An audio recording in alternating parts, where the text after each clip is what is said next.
From WNPR, I'm John Dankosky, and this is The Wheelhouse. The new day is on the horizon. No, I like Oprah. I don't think she's going to run. The fallout from Michael Wolff's book, Fire and Fury, Inside the Trump White House, continued over the weekend. President Trump on Saturday called the book boring, untruthful, and described himself as a very stable genius. A federal judge in California has ruled that DACA must remain in place for now. That coming on the day that the president held a televised immigration meeting with top Democrats and Republicans at the White House. This should be a bipartisan bill. This should be a bill of love. Truly, it should be a bill of love, and we can do that. But the reality is the NRA has too many senators and too many representatives in its pocket. You can join the conversation, 860-275-7266, as we talk about the week's news. You can always comment on our website, WNPR.org/The Wheelhouse. You can find us on Facebook and Twitter at WNPR Wheelhouse. Joining us, as always, is Colin McEnroe. He's the host of the Colin McEnroe Show on WNPR. Howdy, Colin. Good morning, Mr. Dankosky. Also with us, Kalila Brown-Dean, Associate Professor of Political Science at Quinnipiac University. Good to see you, Kalila, and Happy New Year. Great to be back. Thanks. And also Happy New Year to Chris Powell. He's the outgoing managing editor of the Journal-Enquirer. Maybe spend a couple of moments talking with him about that decision. Chris, very good to see you once again. Thanks for joining us. Thanks for the invitation, John. Well, we're going to start where we ended that little montage with Governor Dannel Malloy. As we heard, he's once again challenging the gun industry. Malloy on Tuesday called for banning the so-called bump stock device that allowed the Las Vegas shooter to fire hundreds more bullets than he could have otherwise with a conventional gun. This is one of the steps that some states have been looking to as the federal government doesn't grapple with gun control in some of these key areas. And it's also, I think, Colin, we'll be talking about a few stories that line up together, really a key piece of the legacy that Governor Dannel Malloy wants to leave behind. Right. So 2018 will be many things, but one thing it'll be in Connecticut, it'll be Dan Malloy's kind of stroll down the farewell path. And that kind of stroll, particularly for a person like Dan Malloy, includes things that he would like to be part of his legacy and things that he hoped to accomplish. And those are not always the same things. I mean, there's quite a bit of overlap, ideally, between those two things. But so there are things you want to be known for, and then there are other things that you basically just think you ought to get done. And this is in both categories. Dan Malloy's life changed, I am comfortable saying, on the day of Newtown. What he saw there, what he experienced in his close contact with the bereaved families, changed him forever. And so there's nothing really political about this. He really does believe that every possible measure should be taken to limit the kind of damage that can be done to civilians by firearms, and that'll be probably part of his legacy. Ex-governors in Connecticut, they tend not to be like ex-presidents. I mean, you don't really see them that much afterwards. But I wouldn't be surprised if Dan Malloy, in his private citizen life, stays involved in the gun issue. I wouldn't be surprised to see him sitting on boards of gun control organizations or playing some kind of activist role. Now, this should be easy to get past in Connecticut, even given the kind of narrow margins that exist in the General Assembly. You should be able to get something. This looks like common sense to me. Now, having said that, I'm probably wrong. And before I get Kalila's take really quickly, I will say at least one recent Connecticut governor you probably didn't see so much of because he was behind bars during a I'm talking about the ones who are at large. Oh, okay. The ones who are actually at large. They're either in Florida or they're spend some time in prison. I thought about this part of the Malloy legacy, Kalila, and again, as Colin said, Governor Malloy, nobody wanted to have what happened at Newtown in their lap, but this has clearly been his number one cause since that day. And I think as much as we like to criticize politicians, there are some things more important than simply winning an election. And I think this is one of those issues for Malloy where he feels an obligation to address. And I think in many ways, it reminds us of what Mike Bloomberg did in New York City, of going against the party, going against what lobbyists and advocates were saying to say, look, I don't have another race to run. I don't really care what it means to the party. This is something I feel compelled to address. So I would expect that once Malloy is out of office, we may see some Bloomberg-Malloy alliance on a comprehensive approach to gun reform at the local level, but more importantly at the state levels as well. Chris? Oh, I don't think there'll be too much opposition to outlawing bump stocks. If you go on YouTube, you can see the only real legitimate use for them seems to me to be blowing pumpkins apart. I don't know. That's terribly compelling. But most of this gun stuff on the state level to me seems like a distraction, John. You can outlaw bump stocks in Connecticut, but as long as they're legal somewhere else, somebody's going to bring it in if he wants to do some, horrific damage. I think a lot of this gun stuff on the state level is a distraction, and I think it's mainly a distraction from the failure of state government and federal government to address the poverty problem we have. We'll have, I'm sure, more gun fatalities in Hartford and Bridgeport in 2018 than there were in the Newtown massacre, and nobody cares about that. Well, and Governor Malloy and many others have pointed out for quite some time, Chris, exactly what you're saying, which is that whether or not it's a cheap handgun that's used on the streets of New Haven or Hartford, or whether it's a bump stock or some sort of high-powered device, it is probably coming in from another state, like a Virginia, like someplace down south, in which the rules for how you can acquire a gun are much different. Yeah, I mean, that's really why the gun issue is going to have to be addressed nationally. But, more so, I wish we could someday have a discussion in Connecticut as to why there's so little gun crime, say, in Avon and Simsbury and so much in Hartford. The gun laws are the same in both places. Tell me more about that. What do you mean by that? What would you like that conversation to include? I think it's a matter of demographics. It's a matter of government's failure to alleviate the poverty problem. I think the poverty policy, welfare policy, is perpetuating poverty and despair and demoralization. I don't think it is improving our demographics, and that's why people in Avon and Simsbury and Wilton seem to be able to behave in regard to guns, and people in poor places don't. But we just do not have a discussion in Connecticut about the failure of poverty policy. Well, I think one of the things, particularly for Connecticut, is if we look at rates of domestic violence acts that involve guns, it's not concentrated in our cities. It's often in suburban areas and rural areas where people do have access to guns within their homes and are using them in these ways. So I think if we want to have a comprehensive discussion about who is most likely to be victimized in our state when it involves guns, we shouldn't pit cities against the suburbs, but really look at what are those underlying factors. For me, it's one of access and also the ease of access. Yeah, I'm uncomfortable threading all those problems together. I think they need to be broken apart. And the problem with poverty is poverty. In other words, the reason to address the issue of poverty is that poverty in itself is a blight. What its exact connection is to guns and gun violence, I think is tougher to trace. I'd rather have those conversations separately.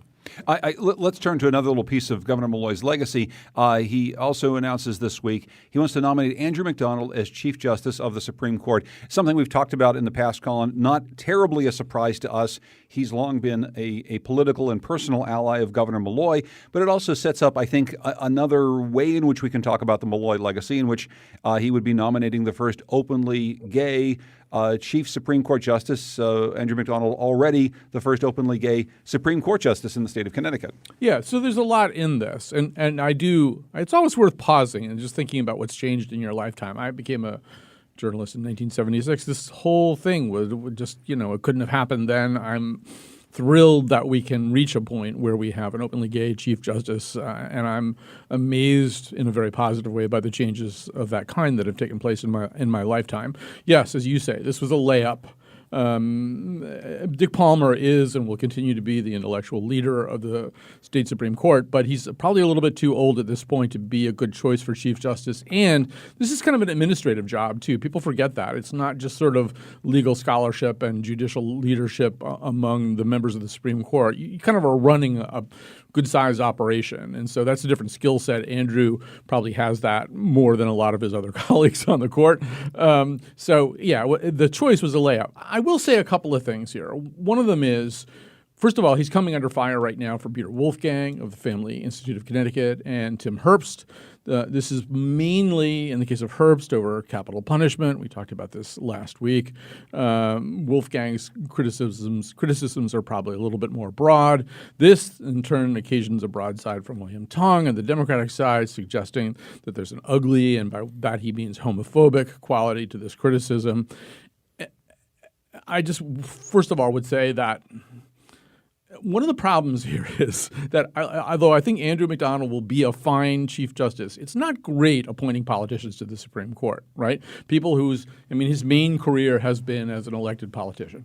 And when you do that, you politicize the court a little bit more. You make confirmation hearings more political than they need to be. And they're already too political. Dick Palmer had to go through this kind of weird gauntlet in his last reconfirmation hearing that was completely unnecessary and absolutely political. And there's no point in doing that kind of thing. But you're going to have more of it if you appoint people who are essentially their main career as elected politicians. You're going to have more of this stuff, and I don't think it's good for the court.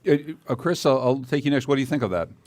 I don't think that people ought to be appointed Chief Justice because of their sexual orientation. I certainly am delighted that we don't care about those things anymore. In fact, I think we haven't really cared about them for decades in Connecticut. But the objection to the appointment of McDonald is issues. It's his positions in court cases and political issues. And I get the strong impression that the Democrats do not want to discuss these issues and court decisions, that all they want to talk about is the nominee's sexual orientation. I think they want to foreclose discussion of, say, the death penalty case and the political record of McDonald in the legislature. Those things are certainly arguable. And I think Tong's accusation against Herbst that Herbst's criticism of the nomination was bigoted was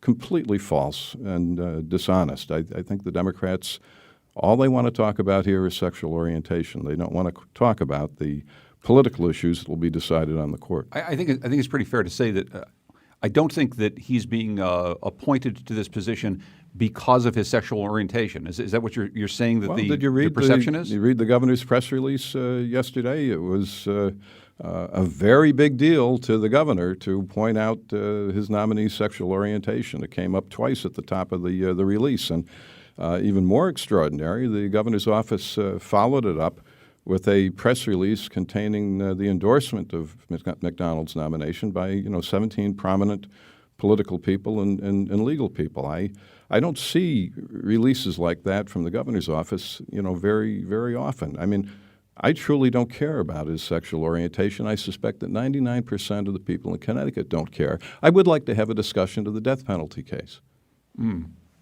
So I've spent the last few months of my sabbatical writing a book about identity politics in the U.S. And what's always curious when we talk about the ways people align themselves is, this shouldn't matter. A layer of one's identity shouldn't matter. And we're at a time when the Supreme Court has said that a Mississippi law allowing government and businesses to discriminate against people who are part of the LGBTQI community because it conflicts with their religious beliefs, that can stand. We have a vice president in the White House who has supported these religious freedom laws. So clearly identity matters. I do not think that we should say that people get appointed or they get jobs or become figures solely because of that identity. Often they ascend to those positions in spite of the challenges they face there. We should have a real conversation, a critical conversation about his decisions, about his positions, and how we think that will affect his time on the court. That does not mean that we assume he has no value simply because others see this as a win for the state to say in spite of all these challenges, people can still succeed. Yeah, Chris, I have to say that when you say something like that, the implication has to be that you think that had Andrew McDonald not been gay, somebody else would be the Chief Justice of the Supreme Court. And I think that's kind of crazy talk. I mean, I don't think there's even a logical candidate anywhere else. I think Andrew McDonald would have gotten this appointment because more because Malloy knows him and trusts him, because he's young enough to stay in the job for a while to do the job. And as I said before, because it's an administrative job, he has a little bit more chops than that. I mean, I just think it's kind of crazy to say that he got a big – when something happens that's historic, and this is historic, it makes sense to pause and take note of it, and take note of it through a press release or whatever. It doesn't mean you made the appointment because somebody was gay. And as to the capital punishment thing, I don't know. This came up also in Palmer's reconfirmation.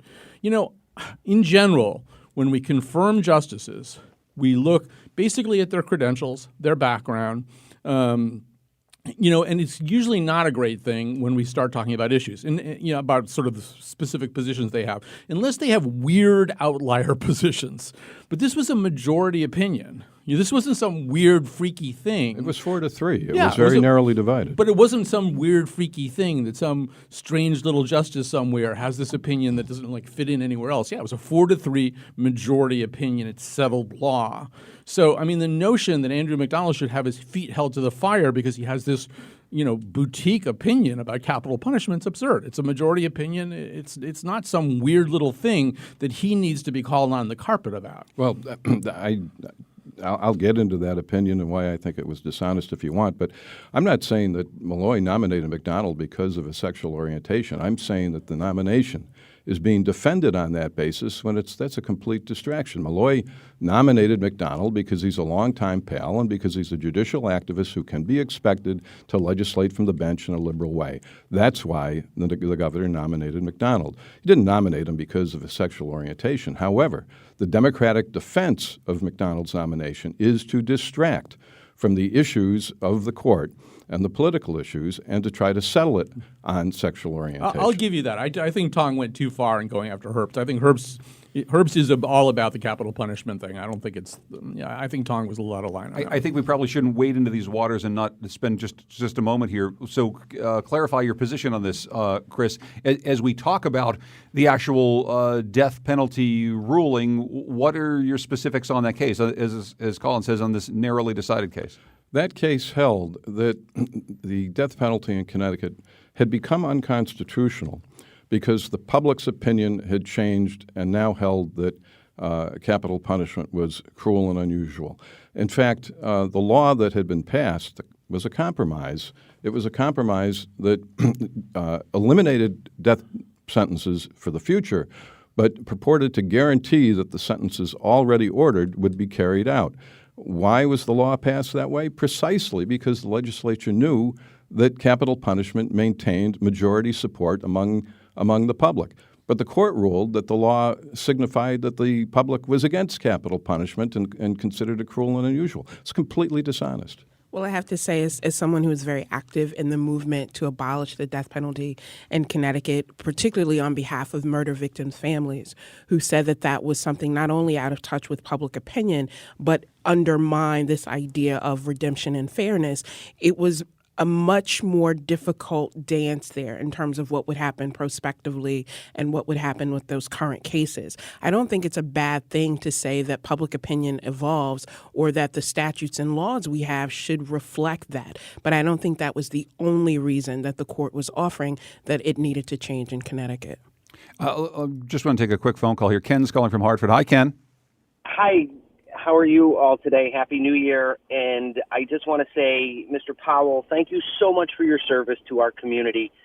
But I just really want you to take your suburban light elitism and ride off into the sunset happily. When I hear you say that murder in Hartford is worse than in the suburbs, what you fail to acknowledge is that A, New Haven's murder rate is down this year. B, the suburban-dominated legislature creates these policies that drive resources away from the city and perpetuate poverty. It's not the welfare state. And beyond that, John Paul Stevens wrote a very strong, very, very strong opposition to the death penalty in the 1970s. It was outlawed in the 1970s. We're a barbaric country that continues to outlaw people, or continues to maintain the death penalty and not outlaw it. We're an outlier in Western nations. Thank you again. Ken, I'd just love to give Chris a chance to respond. Chris, quick thought? Yeah, but I'm not advocating capital punishment. I'm criticizing the rationale for the decision in the Santiago case. A last thought very quickly before we take a break. You also wrote, though, Chris, recently in an op-ed about, another piece of Governor Malloy's legacy. He's talked about it as he was running. He's talked about it through 2 terms. He was left a really big old mess in terms of debt here at the state, and he's been trying slowly to address this problem. Yeah, last week he issued a press release reporting that the administration had fully repaid the more than $1 billion in borrowing that the administration of Governor Rell and the General Assembly took out in 2009 for current expenses. I mean, bonding for current expenses used to be considered immoral. Well, Rel and the Democrats in the legislature handed the governor $1 billion debt when he took office 7 years ago, and he got stuck repaying that. And I think it shows that he was handicapped by his predecessors just as he is going to be handicapping his successors. I want to take a break. Chris Powell's here. He's the outgoing managing editor of the Journal-Enquirer. Kalila Brown-Dean from Quinnipiac University. Colin McEnroe from WNPR. We'll be right back in the Wheelhouse.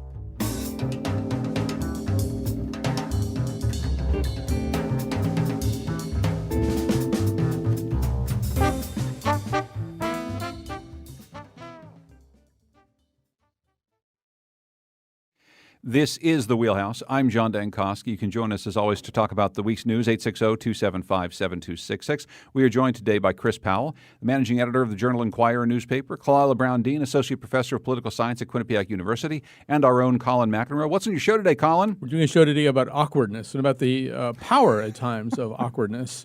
There was a great deal of conversation about 3 or 4 weeks ago about a short story in the New Yorker called Cat Person, which everybody seemed to read and talk about and have an opinion about. And one of the elements of this was about a young woman who was ultimately going to have essentially consensual sex with a man she'd been on a date with, mainly because it was too awkward to tell him that she really didn't want to anymore. And that kind of got us thinking about just how powerful awkwardness is at times. So we're going to awkwardly talking about awkwardness this afternoon on the Colin McEnroe Show. Now, if you love the Wheelhouse, you'll be interested in another event that's coming up, looking at the stories behind the biggest stories of 2017. It features many of our Wheelhouse regulars, Christine Stewart of CT News Junkie, Dan Haar, who now works for the Hearst newspapers, Mark Pasniokis of the Connecticut Mirror, and our newest WNPR reporter, Vanessa De La Torre, will be part of this panel as well. It's Tuesday, January 16th from 5 to 7 at the Lyceum in Hartford. You can find more information on our Facebook page. The event is sponsored by the Connecticut Foundation for Open Government, and I hope you can join us there. Quickly, before we get into some more state politics, a big announcement this week, Colin, out of Pfizer. Of course, this is the big pharmaceutical and research organization that has had many jobs here in Connecticut over the years, not as many as it used to have. They basically said, look, our trials for Alzheimer's and Parkinson treatments have cost us a lot of money. They haven't really gone as planned. And we're going to get out of that business. The sort of small story behind that is several hundred jobs to be lost in Groton, Connecticut, and also in the research area around Boston. But there's kind of a bigger thing at play here, too, when Pfizer says, you know what, we just can't find the Alzheimer's drug we want, and so we're going to get out of a business that could potentially help millions and millions of Americans. Yeah, I think this is a layered story, and I'm reluctant to come up with a glib assessment of it. I mean, on the one hand, the optics and the timing aren't great. I've shocked Chris by suggesting that I'm unwilling to be glib. Chris did a spit take when I said that. No, I mean, the timing and the optics aren't great. It's following, obviously, the Republican tax cut. One of the arguments at the time was that if you make some more money available to corporations, they'll plow it into R&D or pour it right back into R&D. Yeah, that's right. And stuff like that. And instead, you've got Pfizer saying, well, no, actually, we're not going to do that at all. But I don't know. That's the glib thing, and I'm not really 100% comfortable saying that. The truth is, these drugs are really hard to come up with, and a lot of big companies have tried really hard. I mean, it is the pot of gold at the end of the rainbow. If you can do something about Parkinson's or Alzheimer's, of course, I mean, what is it, like 5 million people right now? I mean, really, if you could have an effective drug, you would make a lot of money. And so I kind of think if they could do it, they would do it. A lot of big companies have tried and failed. Almost every drug that's been pushed out there on the market hasn't shown any demonstrable effect on memory or any of the things you want to accomplish. The brain's a really complicated thing. This is, by its nature, an unusually complicated disease. You know, one thing Pfizer's doing is putting quite a bit of money, I think, in sort of a venture fund where they're going to basically dole it out to smaller neuroscience research firms, and I assume participate in the equity of that. And, you know, maybe that's a better way. Maybe some of these firms are more creative and nimble. The big pharma giants don't seem to be having much luck dealing with these problems. I was just thinking about this, though, Kalila, in the context of, I remember near the middle of the second Obama term, I can't even remember exactly the timing of this, but there was a talk about kind of a cancer moonshot, that Vice President Biden was going to oversee, and that we were going to just double down on our ability to cure cancer, which is, of course, something that, unlike Alzheimer's and Parkinson's, drug companies have been actually making some really great progress on. But it does get us thinking once again about what's the role of all of us in trying to solve problems like Parkinson's and Alzheimer's? Is it about Pfizer deciding this is good for us, our bottom line, our shareholders, and we're going to make money at this, and we're going to put money into it this way? Or is it a bigger societal issue that we should be talking about? I think it's a big societal issue, and it's one that should not. I've seen some reports lumping this into why it's hard to do business in the state of Connecticut. This is not about that at all. Pfizer has been, since 2012, really concerned about its drugs failing. And it may create a space where other companies, other scientists say, if Pfizer is leaving this space, then let's really step up our efforts to do that. So it could be the injection that we need to make some progress here. It's important for an area like New England that is really graying, and we're seeing the effects of Alzheimer's in people's lives much earlier, much sooner, and more widespread. So it is a collective way for people to say, we know this will touch nearly every family. What can we do to kind of inject the same level of funding into Alzheimer's research as we do with other things like breast cancer? John, at my age, I just take pills, and I can't even remember half the time why I'm taking them. You're taking lots of pills. But I'm pretty sure this is not something we can blame Governor Malloy for. It's okay. So there you go. I think that's one. We all can be in agreement on that. Let's turn to actually a little bit of state politics before we get into some big national issues here. We've been talking a lot, Colin, about the race for governor. Of course, there's a secondary race now with George Jepsen getting out of the Attorney General race. Now we have some people deciding that they're going to get in to run to be the top attorney in the state. Are you finding this interesting so far in terms of the people who are getting into this race? I am, but I have no life, so I don't know that anybody else would find it interesting. So, I mean, there's a calcification that goes on in Connecticut politics, worse than in most places. You don't get a lot of movement in many, many cycles. And so right here now in our so-called constitutional officers, Malloy's gone, Wyman's gone, Napier has just announced that she's gone, Jepsen's gone. So this is unusual to have these kind of spaces to move into. So you've got a lot of people. Many of them have been waiting a long time to be able to do something, William Tong. And then others are interested very specifically. I mean, Claire Kindle, for example, who's just announced that she's a Democratic candidate for this spot, is actually somebody who works within the Attorney General's department already. So she's kind of proven that she's interested in being Attorney General. She's also got some political background, some political chops. Was on the West Hartford Town Council, I believe.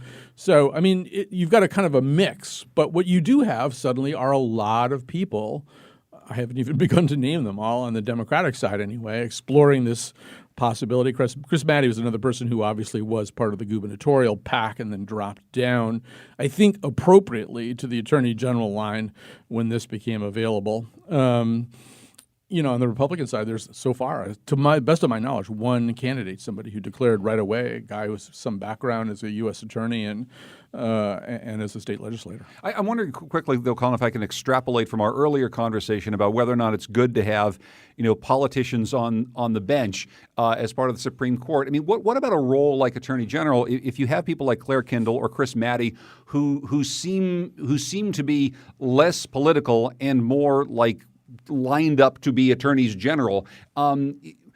Does that necessarily, in your mind, discount some of the people who are also qualified? And again, everyone should check to make sure under the Bicewitz rule that they are qualified to run for attorney general, but who are qualified but are coming from a much more political position. Someone like William Tong, who has been looking for something, as you say, kind of no matter what it is. Well, Chris and I, because we are old and take pills, have seen quite a bit of evolution of this. So Chris and I both go back to a time when this was just sort of I hesitate to say meaningless, but it was not a particularly meaningful job, and it was kind of a political plum. So if you go back to, no disrespect to Carla Jello, a fine person, but it wasn't really even a great job, really. And so then Lieberman got it and turned it into, a real platform for doing stuff, a high visibility job, an activist job, as Chris would say. Blumenthal carried on this tradition. It was suddenly a really great job, and one that could be, on the one hand, a political platform for a whole bunch of ideas, and also something that was very appealing appealing to the people of Connecticut, this idea to steal Mike Bogoslawski's slogan, a guy who was in your corner, a guy who was going to protect you from some toy that was going to explode in your face or something. So that's been the evolution. And then Jepsen kind of dialed it back a little bit. I would say Jepsen he's not been as high visibility a guy. Probably brought it back a little bit more to being the lawyer of the state. Not to say that he completely depoliticized it or anything like that. So I think we're maybe on the cusp of if it turned out to be Claire Kindle or Chris Maddy, they would be political, but they would be maybe bringing a different kind of chops to all this. I mean, I should say Dick Blumenthal had background as a U.S. attorney and stuff like that. It wasn't like he was just a politician who got the job. Yeah. Chris? Yeah, in recent decades, the Attorney General's job has been kind of like a shooting fish in the barrel job. You just put out press releases announcing the Connecticut share of the national settlement in this lawsuit or that lawsuit. I think that's too bad because there are some pretty important issues here, and I wish the press would put to these candidates some questions such as, what do they think about this, school financing case that's going to come back before the state Supreme Court and, potentially screw up the state's finances even more than they are right now. We've got the chef business is still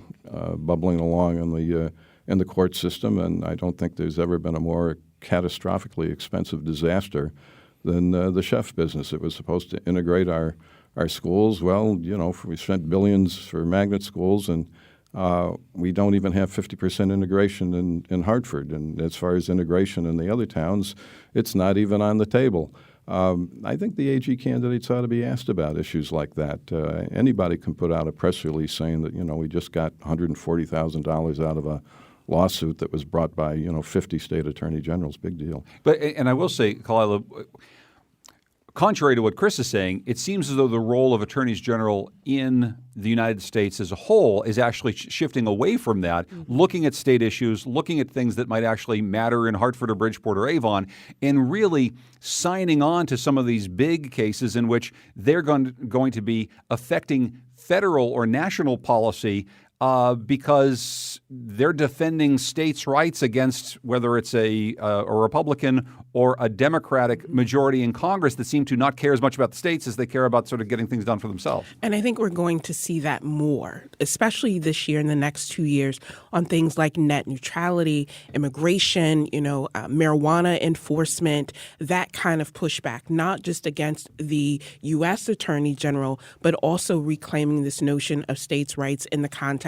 of voting rights and whether states get to determine for themselves what those things look like. So I think Connecticut cannot accept the status quo of what has always worked for us or what has been done these last couple of years.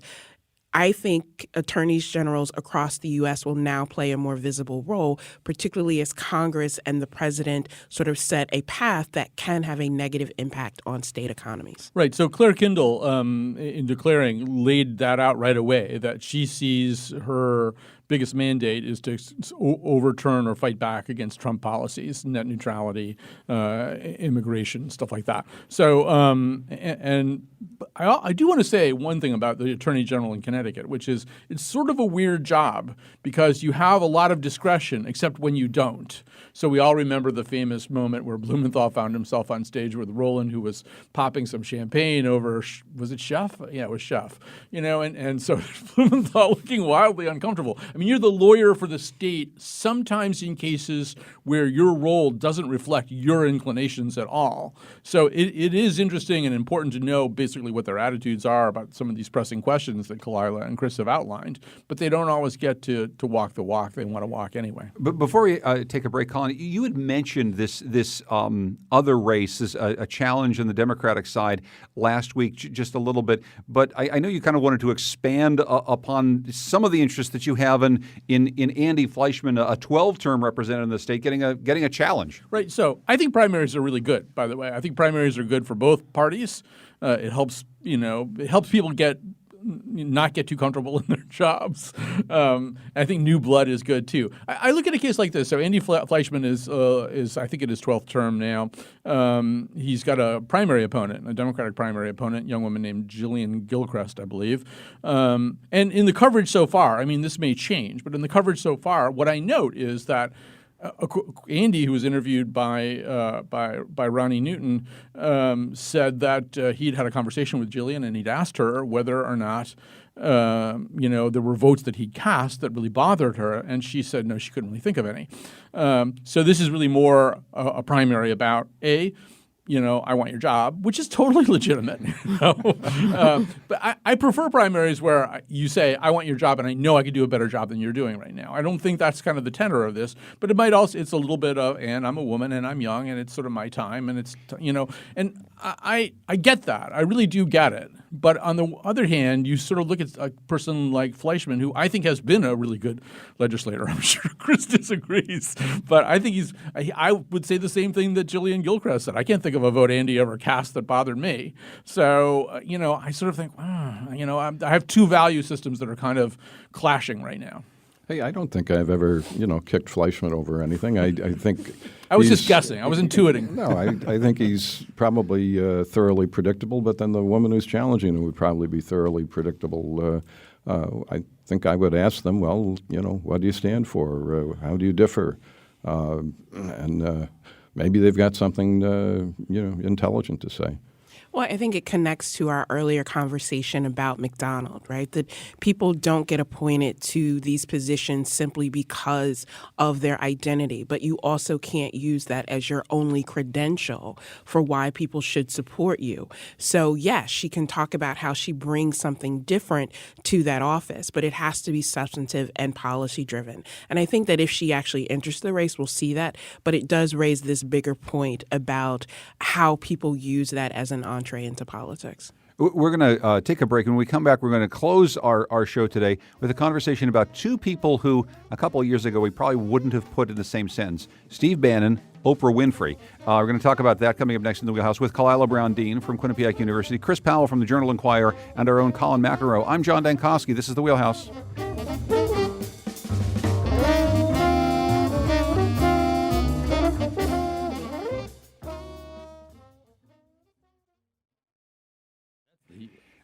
This is the Wheelhouse. I'm John Dankosky.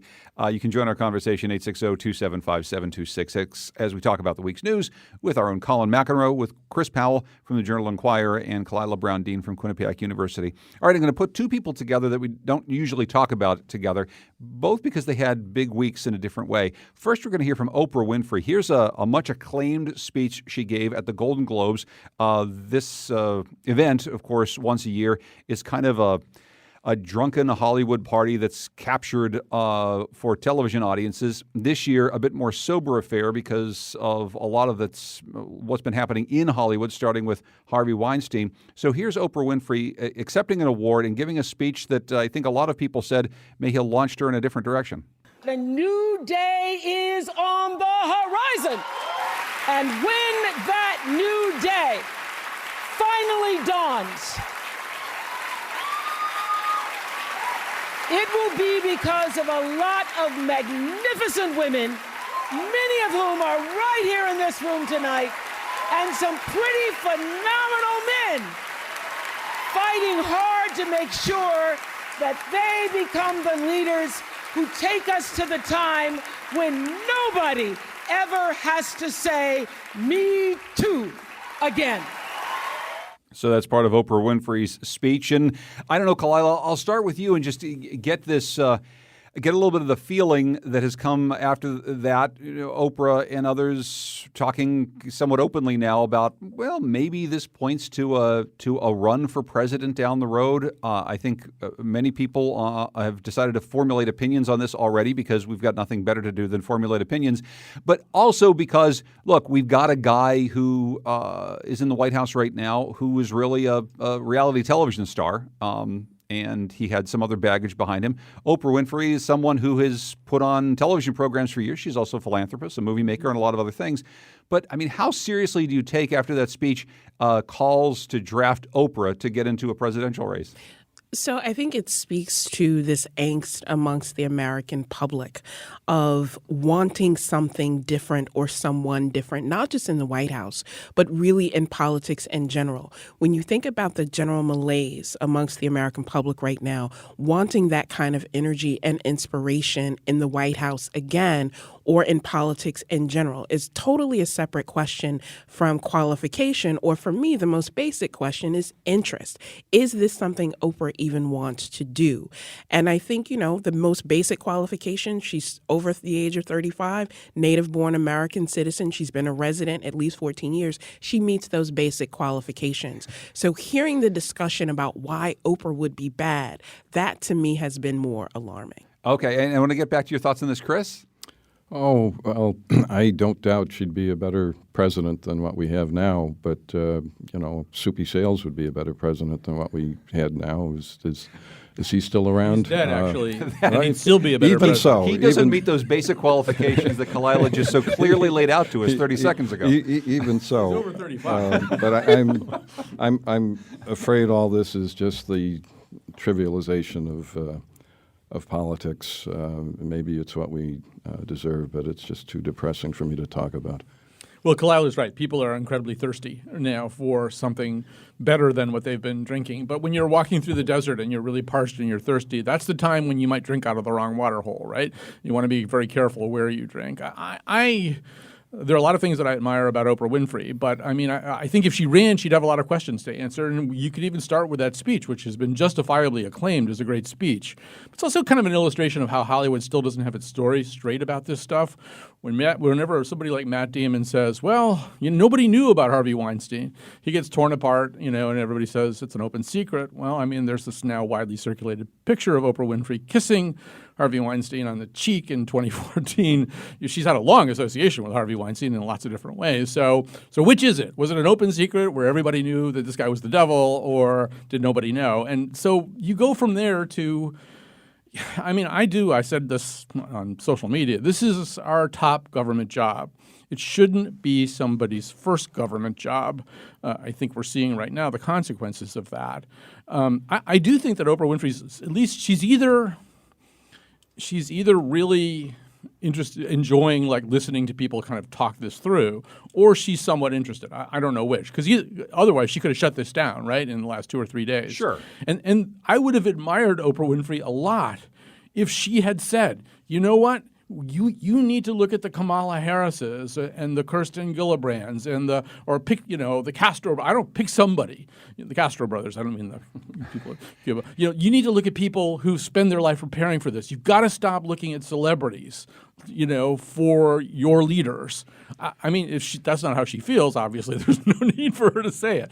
I would have been a lot more pleased to hear her say something like that, because I think it's true. Okay, Kalila? Well, I think it's one thing to say it, right? And inspired speeches are admirable, but action is even more important. And I think that if we look over the last 10, 15 years, Oprah has done that. Cory Booker would not have a national profile but for Oprah Winfrey saying, come into this circle in this space and let me network you to a Mark Zuckerberg, or get to know these people who can invest in Newark. Barack Obama would have been a failing state senator in Illinois but for Oprah Winfrey saying, let me connect you in this way. The same for Senator Kamala Harris and so many others. So there is a way to play that role of producer in the background that often has a bigger impact. And so for me to separate out, did she know about Harvey Weinstein? Well, there are plenty of pictures of people with Bill Cosby that we don't sort of say the same thing there. So it is an interesting question about, is she interested? But more importantly,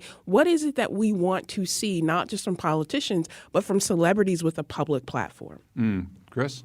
Well, you'll see if Oprah Winfrey wants to tell us what she stands for, and she's got a right to. But I'm sorry, John. I think this whole issue is so phony. I'm sure if there's photographs of Oprah kissing Harvey Weinstein, there's actually video of Meryl Streep giving a standing ovation to Roman Polanski years after he raped the 13-year-old girl and was out of the country fleeing his sentencing. This was okay with people for a long time. And when Oprah Winfrey said in her speech, let's see, I got it here, for too long women have not been heard or believed if they dared to speak their minds speak their truths to the power of those men, but their time is up. Well, wait a minute.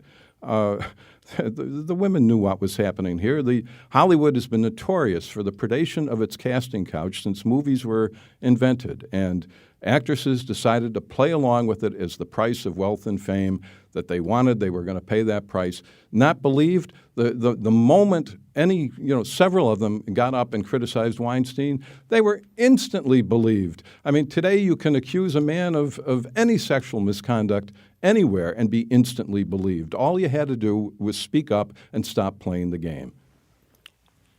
I really don't even know how to respond. I think that to suggest that women were complicit in that harm and just accepted it as the cost of doing business is not only wrong, but it is detrimental to what is happening of people saying they didn't remain silent because they accepted it, but because they knew that there was a backlash. When you look at the women who have come forth to talk about Roy Moore, so move out of Hollywood and however people feel about that, the women who accuse Roy Moore, her house was burned down last week, and people questioned what was that really about. You have women on college campuses who speak out against those accusers, and today we know that one of the young men convicted of sexual assault is allowed to finish out the semester because they didn't want to harm his career beyond college. So it is a scourge in our society that we say people don't take ownership for that. And I think about this in the context of how my conservative friends respond when I talk about my fear whenever I'm pulled over by law enforcement. Well, if you do nothing wrong, you have nothing to worry about. So if that is the case that we expect in issues of racial discrimination or allegations of misconduct, why does that not hold up in the case of sexual assault and harassment? Yeah, I think, Chris, where your formulation falls down is that there was a long history of women being punished, not simply like not getting the job at that particular time, but women being punished by powerful men. So, I mean, when the two young comedians came into the hotel room and Louis C.K. wanted to masturbate in front of them, I mean, they felt as though if they made a big deal, I mean, even they did go, I believe, and talk to some people about this, but the bigger deal they made about it, the worse it would be for their career. So why should that ever have to be? Why should it? I mean, the thing that you say is true, that the women weren't willing to make a stink because they wanted the jobs. Why should that ever be the case? That's evil. It's evil that you have to risk your employment in any field, not just acting. Of course it is, Colin. I'm not saying it should be that way. I'm just saying that Hollywood has been notorious for this since movies were invented. Norman Mailer wrote a novel about it in the 1950s, the Deer Park. Everybody knew and everybody accepted it. But I don't think people knew how pervasive it was, and certainly what we know about Weinstein now is he had ways of punishing people for making trouble that went deep, deep, deep into their careers. It wasn't just not getting that one job. And I think the benefit of this movement now of moving from not just Me Too, but Time's Up is to say, let's not just focus on Hollywood. Let's talk about domestic workers who realize it's not just about not getting a job. It is about being deported. It is about losing your livelihood and your family. So let's not just focus on Hollywood. Let's think about everyday interactions and occupations where women's lives are at risk because of this. Because we just have a minute left, maybe it's appropriate, Colin, that we left a minute at the end of the show to talk about Steve Bannon. I mean, look, a year and a half ago, most people in America didn't know who Steve Bannon was, kind of a fringe right character who ran an online news service. He gets drafted by now President Trump to help him win a campaign. He does. He becomes briefly the most powerful man in Washington, maybe the most powerful man in the world. Now he's out of the White House. He seems to be disgraced within his own party. He's out of a Breitbart job, and everyone from mainline Republicans to the Trump administration is calling him names and getting far, far away from him. My goodness, that's quite a change. You know, when the book Devil's Bargain came out by Josh Green, there was a lot. I mean, there were reports that Donald Trump was upset because Steve Bannon was the star of the book. And there's been a sort of little question between the two of them, like who's the star, who's driving the stagecoach. And I think you got your answer. Donald Trump is driving the stagecoach. Rebecca Mercer is the key name to all this. She has funded a lot of these causes to the extent that Steve Bannon has been able to live whatever life it is that he wants to live. It's been with the Mercer money.